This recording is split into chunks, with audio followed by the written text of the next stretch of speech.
Hey, how's it going, everyone? Just going to do another video, just a thought that I had. I thought it was worthwhile putting into a video. And so this is just a summary of just some of the interactions I've had over the last few years, learning about Christ and the fact that he's dark-skinned. He's a so-called black man. Many, not all of the so-called Negroes in America are the biblical Jews, according to the Bible, according to history, according to experts in religions. I have a video on my channel, and I'll put it below, of Dr. Ahmad Al-Gundi supporting the fact that the Israelites are definitely scattered, but the so-called Negroes are Israelites. And so again, and not every single, I want to clarify that statement, not every single person from the tribe of Judah lives here in America. Obviously that's not the case, but that journey that they made to come here to America is Bible prophecy. It's fulfillment of Deuteronomy 28.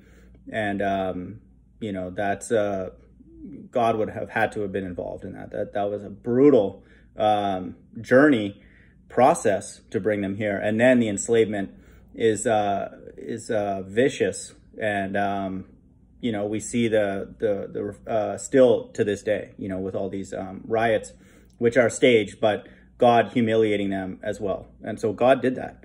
And so as a judgment. And so anything we don't like about our life, God did it. And as a judgment, and even things that we do like, God did that as well as a judgment. And so certainly something on that scale, the enslavement worldwide of all people is also Bible prophecy, because God's people are prophesied to be scattered in all parts of the world, flat earth.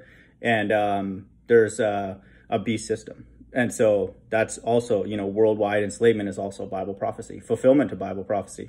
And so God's people are enslaved everywhere, just some more than others. That's really probably the most succinct way to say it. And, the so-called Negroes have been brutally enslaved. Possibly the most sinister thing is their identity has been taken away. And so I think many of them are waking up, which is great. And, but, we're all waking up. God's children exist in all nations, but it's very, very important to understand that, that is Bible prophecy. And so Christ's skin color is very, very important and to help us understand who the Jews are, and where they're situated.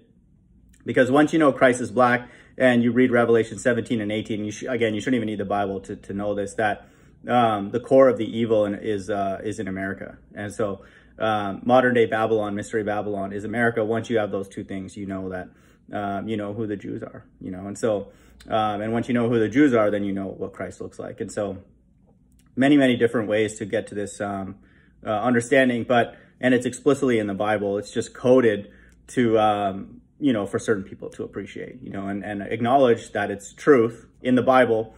And so, so it's important. And so I just want to summarize some of the some of the reactions that you get. And this is a cool way that you can turn a flat earther who has heard all the different arguments for ball earth and the insanity of ball earth, but turn them back into a ball earther. This is the kind of fun part. You can turn them into a little Jose flip-flop.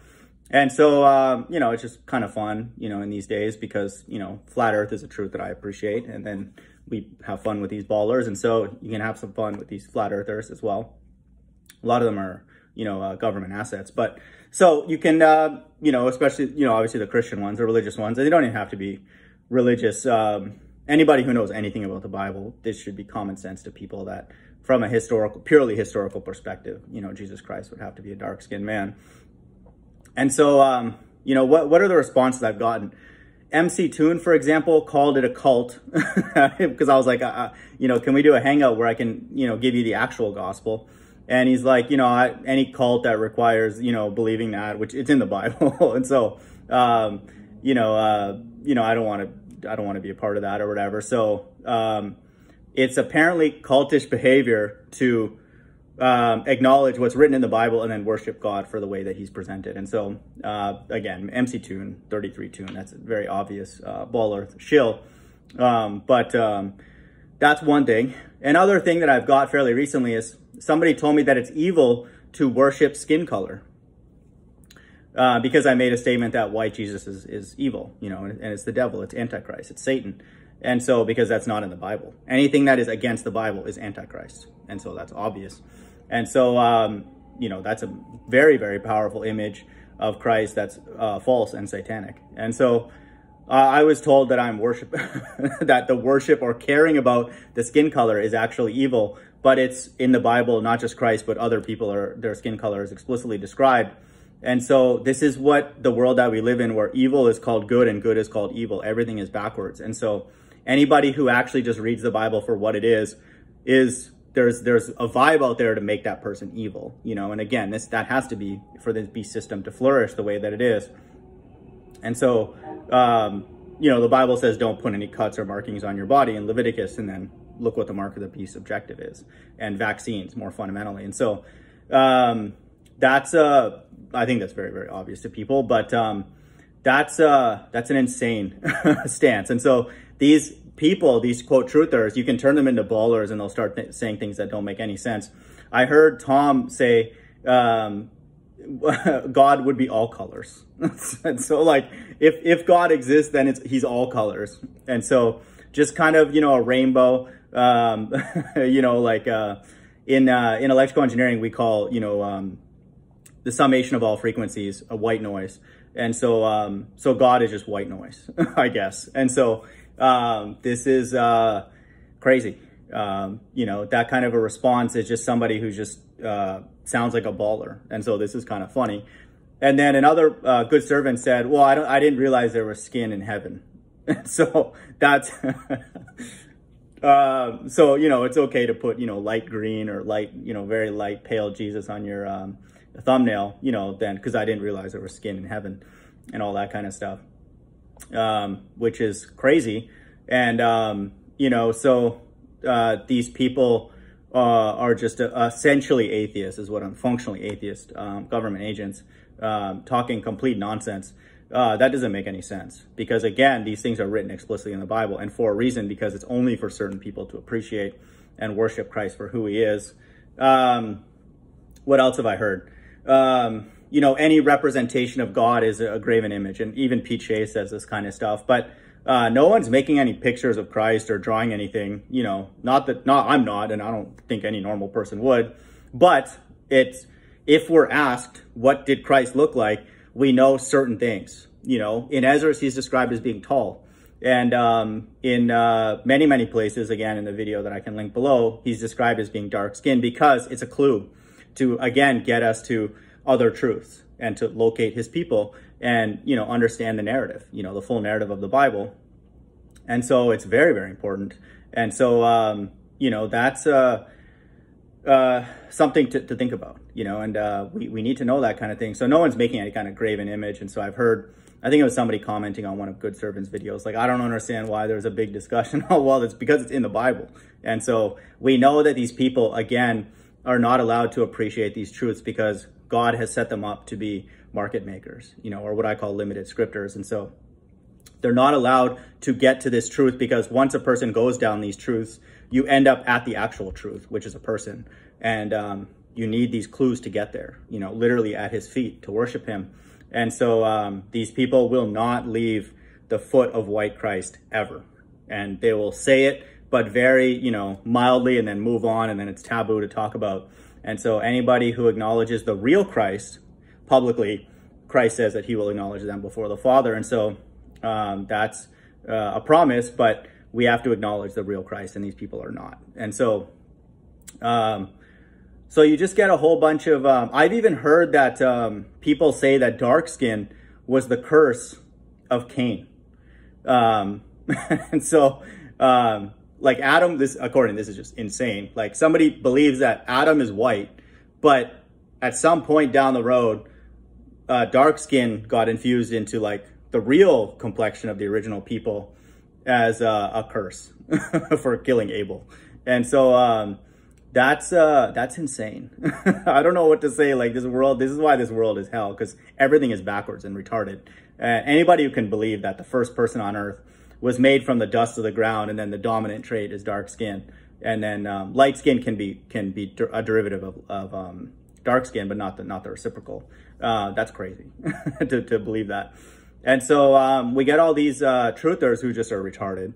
And so this is kind of fun, you know, in the world that we live in, that we can kind of make them into like flip-flops. and get quote unquote truthers to say retarded things. And it's kind of funny. Possibly even most sinister, because you can't even get a discussion with people, or people who don't even want to talk about it. And so like, that's crazy. And then that must mean again that you're onto something. You know, that's the cool thing I would say about the times that we live in now. So, you know, this is those are, I would say, the main sort of responses that I've gotten when you approach people about Christ being dark skinned.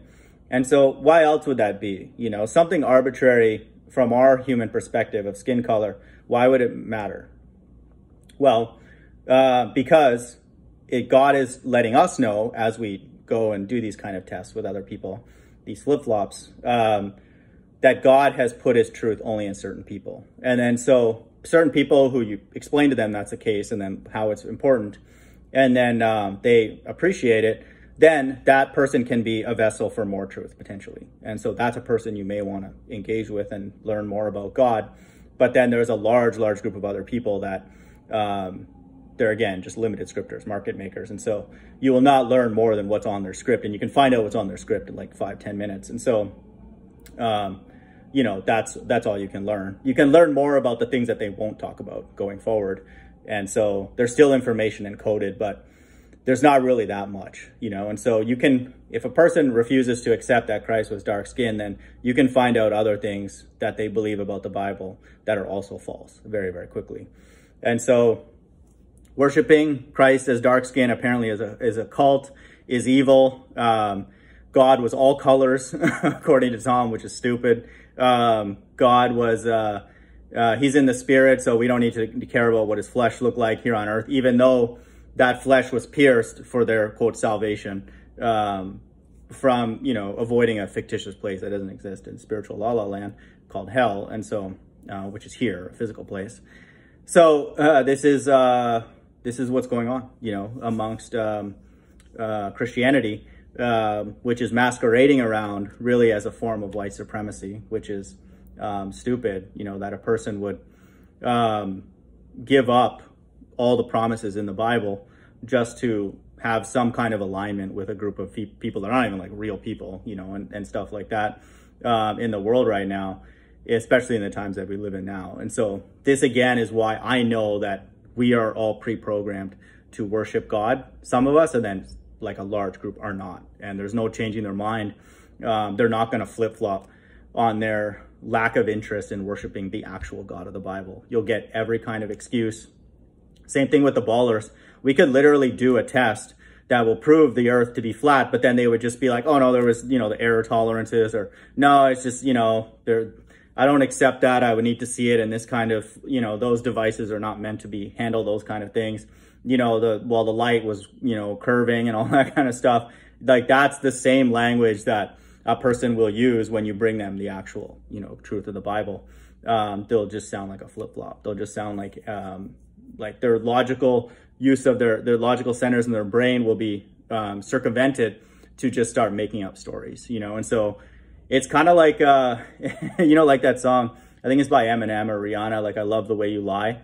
It's like, you know, it's just, we love it now. It's just kind of funny. And, you know, it's almost like you can just get around people and get them to talk stupid, you know, and it's what we do with the ballers, because we can just start telling them, just tell me what you believe. And then we just laugh at everything that they believe, bending of space-time. You know, things never travel in straight lines. They always follow the curvature of space-time and all this kind of like fantasy stuff. It's the same kind of stuff listening to flat earthers who are not accepting a very, very obvious truth of the Bible talk about the Bible. I mean, they'll literally just start making up like random stuff. Like it's similarly entertaining, you know, and it's scary because, you know, they're obviously way off, you know, and God's left-hand side if they continue doing that kind of stuff. But to me, it's more and more proof that the Bible is actually true, because that doesn't make sense, you know. And it's the same thing with the flat earth. It's like there would not be this much time needed to prove the ball earth, and no one has proven it. You know, like there's enough people in it that, you know, it would have been proven. And, you know, one honest flat earther would have come forward and said, yeah, like they walked me through these steps, and, you know, this is a unique solution, and it's a curved earth. That's not happened for years. And so like that again is proof that the earth is flat. And then the language that the ballers use is very like imprecise. And it's the same thing that these people are using about Christ. And so, you know, we know that they were not predestined to worship the actual God of the Bible. Hope everyone's doing well. Bye.